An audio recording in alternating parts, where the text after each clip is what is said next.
আসসালামু আলাইকুম গাইস, আপনারা সবাই কেমন আছেন? আশা করি আমি জানি আপনারা ভালো আছেন। আজকে শুরু করা যাক আমাদের এই ভিডিওটা।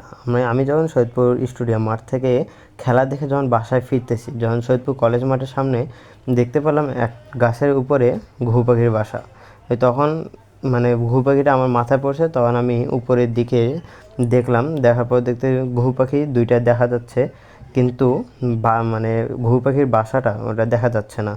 তখন আমি ওটা চিন্তা করলাম যে এটা বাসায় নিয়ে যাব না এখানে রাখে যাব। যদি রাখে যাই তখন আমি মানে কীভাবে রাখবো, যদি বিড়াল টিড়াল খেয়ে ফেলে, সেই জন্য আমি ওটা বাসায় নিয়ে যাচ্ছি। তো অনেকজনে বলতেছে কীভাবে পড়লো, আমি বলছি এরকম করে মাথায় পড়ছে, এখন একে তো আমার দায়িত্ব যে বাসায় নিয়ে যাবো। তখন আমরা চলে যাচ্ছি, বাসার রওনা দিলাম। রওনা দেওয়ার পর আমরা সৈয়দপুর কলেজ মাঠে ঢুকলাম, ওইখানে একটু খেলা দেখবো। দেখার পর আমরা বাসা চলে যাবো। তখন ও ঘুঘু পাখিটা নিচে রাখলাম, রাখে আমরা খেলা দেখার পর আমি বাসায় নিয়ে গেলাম। যাওয়ার পর তাকে বাজার থেকে সরিষা কিনে আনে আমরা খাওয়াইলাম।